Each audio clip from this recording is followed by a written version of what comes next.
सबों को जय मसीह की। मैं विजय मेश्राम, कृष्ण वर्किंग कमेटी का अध्यक्ष हूँ।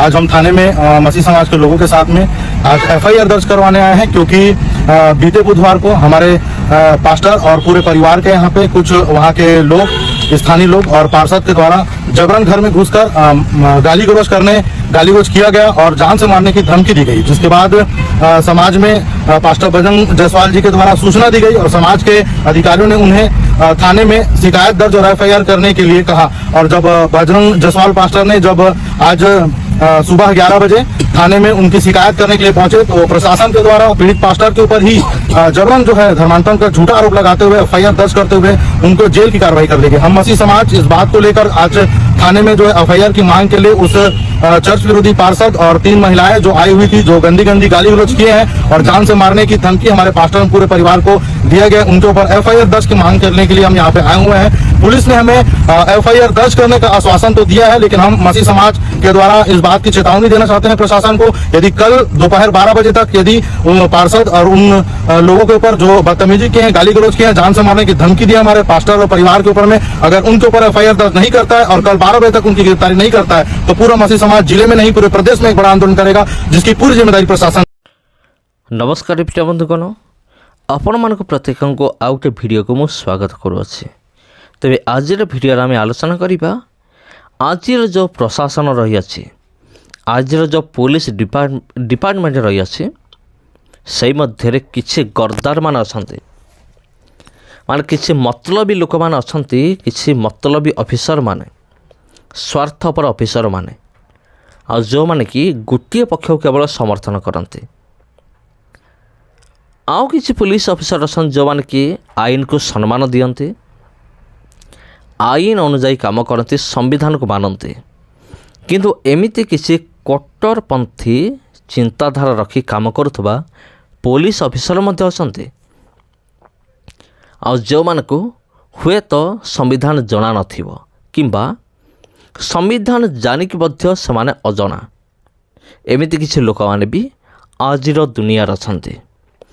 तेबे एठारे आपण माने देखिले वीडियो क्लिप रे, आ वीडियो क्लिप रे आपण जहाँ देखिले मु रिपीट करिवि नाही, किंतु किसी विषय मु कहिबि जे देखंतु प्रिय बंधुगण, ख्रीस्टियन मानक निमंते ताड़ना होचे स्वाभाविक।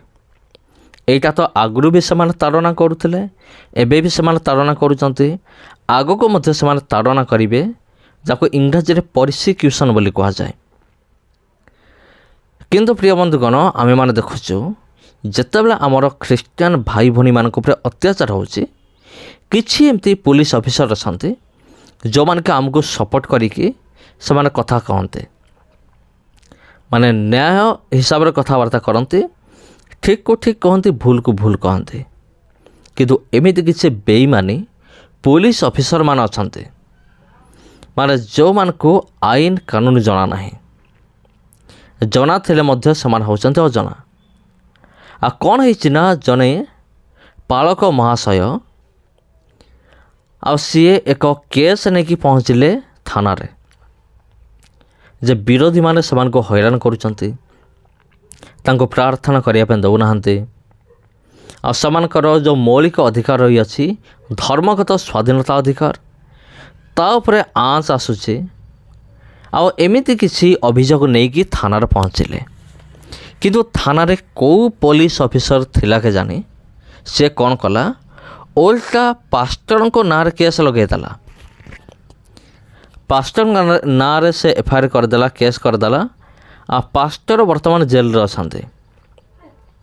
माने एठारे आपण कौन देखा पाउचंते, एठारे ना को मात्र पुलिस रा काम कौन सुरक्षा दबा, आईन को सुरक्षा दबा बा जनसाधारण को सुरक्षा दबा, आ समान मौलिक अधिकार को सुरक्षा दबा काम होची कहार, आईटा हूँ पुलिस डिपार्टमेंट रो। किंतु पुलिस डिपार्टमेंट मध्य रे जदि एमिति किसी गद्दार माने बाहरते, विश्वासघातक माने बाहरते, आ जो मान के उल्टा समान को नाँ रे केस करते, जो मान केस देबे माने उल्टा समान को नाँ रे केस ही जीवो, तबे एमिति लोकमान को विषय रे आपण कौन कहया पे चाहउचंती प्रिय बंधुगण। ନିଶ୍ଚିନ୍ତ ଭାବରେ ଏହା ହେଉଛି ଏକ ବହୁତ ବଡ଼ ଦୁଃଖର ବିଷୟ ଅଟେ ଯେ ପୁଲିସ ଆମର ଏଫଆଇଆର୍ ନ ନେଇକି ରିସିଭ୍ ନ କରିକି ଆକ୍ସନ୍ ନ ନେଇକି ସେ ଉଲ୍ଟା କ'ଣ କରୁଛି ଆମରି ଉପରେ ହିଁ ଏଫଆଇଆର୍ କରୁଛି। ତେବେ ଏହି ଖବରଟି ପୁରା ସୋସିଆଲ ମିଡ଼ିଆରେ ଭାଇରାଲ୍ ହେଇଛି। ଇଏ ହେଉଛି ଛତିଶଗଡ଼ର ଘଟଣା ପ୍ରିୟ ବନ୍ଧୁଗଣ। ଛତିଶଗଡ଼ର କାଙ୍କେର ଜିଲ୍ଲାର ଇଏ ହେଉଛି ଘଟଣା। ଆଉ ଏଠାରେ ଏମିତି ଅଭାବନୀୟ ଘଟଣା ସବୁ ଆମେମାନେ ଦେଖିବାକୁ ପାଉ। ତେବେ ଏମିତି ପୁଲିସ ଅଫିସରକୁ ନେଇକି ଆପଣ କ'ଣ ଭାବୁଛନ୍ତି କମେଣ୍ଟ କରିକି ନିଶ୍ଚିତ ଭାବରେ ଜଣାନ୍ତୁ। ଆଉ ପ୍ରିୟ ବନ୍ଧୁଗଣ, ମୁଁ ଆଗରେ ମଧ୍ୟ ବହୁତ ଥର ମୁଁ କହିଅଛି, ଆଜି ମଧ୍ୟ କହୁଛି, ପ୍ରିୟ ବନ୍ଧୁଗଣ, ଆପଣଙ୍କର ମୌଳିକ ଅଧିକାରକୁ ଆପଣ ଜାଣନ୍ତୁ। ଆପଣଙ୍କର ମୌଳିକ ଅଧିକାରକୁ ଆପଣ ଜାଣନ୍ତୁ। ଆଉ ଯେମିତିକି କେହି ମଧ୍ୟ ଆପଣଙ୍କୁ ହଇରାଣ କରିପାରିବେନି। ଯଦି ଆପଣ ନିଜର ମୌଳିକ ଅଧିକାରକୁ ଜାଣିବେ ତେବେ ଏମିତି କୌଣସି ଲୋକ ନାହିଁ, କାହା ପାଖରେ ଦମ୍ ନାହିଁ, ସେ ଆପଣଙ୍କୁ ହଲେଇ ଦେବ ବା ଆପଣଙ୍କୁ ସେ ହଇରାଣ କରିବ। କିନ୍ତୁ ଦୁଃଖର କଥା ହେଉଛି ଆମର ପାଳକ ବନ୍ଧୁମାନଙ୍କ ମଧ୍ୟରେ ଏମିତି ବହୁତ ଜଣ ପାଳକ ବନ୍ଧୁମାନେ ଅଛନ୍ତି ଆଉ ସେମାନଙ୍କୁ ସମ୍ବିଧାନ ଜଣା ନାହିଁ। ସେଥିପାଇଁ ସେମାନେ କ'ଣ କରନ୍ତି, ଯେତେବେଳେ ସେମାନଙ୍କ ଉପରକୁ ମାନେ କିଏ ଦୋଷ ଲଗାଏ, ଦେଖ ତୁମେ ଧର୍ମ ପରିବର୍ତ୍ତନ କରିଦେଉଛ, ତୁମେ ଖ୍ରୀଷ୍ଟିଆନ କରିଦେଉଛ, ତୁମେ ଚାଉଳ ବସ୍ତା ନେଇକି ଧର୍ମ ପରିବର୍ତ୍ତନ କରିଛ, ତେବେ ସେଠି ସେମାନଙ୍କୁ ପ୍ରଶ୍ନ କରିବାର ଉଚିତ, ଯଦି ତୁମ ପାଖରେ ପ୍ରମାଣ ଅଛି ତେବେ ପ୍ରମାଣ ଦିଅ ଯେ ଆମେ ଧର୍ମ ପରିବର୍ତ୍ତନ କରୁଥିଲୁ। କିନ୍ତୁ ଆମେ କୌଣସି ଧର୍ମ ପରିବର୍ତ୍ତନ କରୁନୁ, ଆମେ ନିଜର ବିଶ୍ୱାସକୁ ଆମେମାନେ ଅଭ୍ୟାସ କରୁଛୁ। ଯେଉଁ ଅଧିକାର ସମ୍ବିଧାନ ଆମକୁ ଦେଇଛି କେବଳ ତାକୁ ଆମେମାନେ ଫଲୋ କରୁଛୁ। ଏତିକି ଟିକେ କହିବା ପାଇଁ ବି ସେମାନଙ୍କ ସାହସ ନାହିଁ। କାହିଁକି ସାହସ ନାହିଁ? କାରଣ ସେମାନଙ୍କୁ ଆଇନ ଜଣା ନାହିଁ, ସମ୍ବିଧାନ ଜଣା ନାହିଁ। ତେଣୁ ମୋର ବିଶ୍ୱାସ ଅନୁରୋଧ, ପ୍ରତ୍ୟେକ ଖ୍ରୀଷ୍ଟୀୟ ଭାଇ ଏବଂ ଭଉଣୀମାନେ ଆପଣମାନେ ନିଜ ଅଧିକାରକୁ, ସମ୍ବିଧାନକୁ ଆପଣ ଭଲ ଭାବରେ ଆପଣ ଜାଣନ୍ତୁ। ଯଦି ଆପଣ ନିଜ ଅଧିକାରକୁ ଯଦି ଭଲ ଭାବରେ ଜାଣିଦେବେ ତେବେ ଆପଣ ଲଢ଼େଇ କରିପାରିବେ। ଆପଣ ଗୋଟେ ଗ୍ରୁପ୍ ନାଁ ଶୁଣିଥିବେ, ଭୀମ ଆର୍ମି। ଭୀମ ଆର୍ମି ଏତେ ଶକ୍ତିଶାଳୀ କାହିଁକି ଆପଣ ଜାଣିଛନ୍ତି?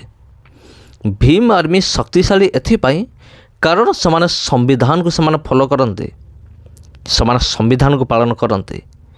ସେଥିନିମନ୍ତେ ଭୀମ ଆର୍ମି ହେଉଛି ସବୁଠାରୁ ପାୱାରଫୁଲ୍। ଏପରିକି ବଜରଙ୍ଗ ଦଳଠୁ ମଧ୍ୟ 100 ଗୁଣରେ ପାୱାରଫୁଲ୍ ଅଟେ। କାରଣ ଭୀମ ଆର୍ମି ପାଖରେ ଏମିତି ଗୋଟେ ଅସ୍ତ୍ର ଅଛି ଯେଉଁଟାକି ବଜରଙ୍ଗ ଦଳ ପାଖରେ ନାହିଁ। ସେ ଅସ୍ତ୍ର କ'ଣ? ସେ ଅସ୍ତ୍ର ହେଉଛି ସମ୍ବିଧାନ। ତେବେ ଯଦି ସେମାନେ ଏକଜୁଟ ହୋଇପାରୁଛନ୍ତି, ଭୀମ ଆର୍ମି ପାଖରେ ଯଦି ଏତେ ଅଥରିଟି ଅଛି, ତେବେ ଆମେ କାହିଁକି ଆମ ଅଧିକାରକୁ ଜାଣିବା ନାହିଁ? ନିଶ୍ଚିନ୍ତ ରୂପରେ ଆମକୁ ମଧ୍ୟ ନିଜ ଅଧିକାରକୁ ଜାଣିବାକୁ ପଡ଼ିବ। ସମସ୍ତଙ୍କୁ ନମସ୍କାର ପ୍ରିୟ ବନ୍ଧୁଗଣ, ଆଜିର ଭିଡ଼ିଓକୁ ଏଇଠି ରଖିବା।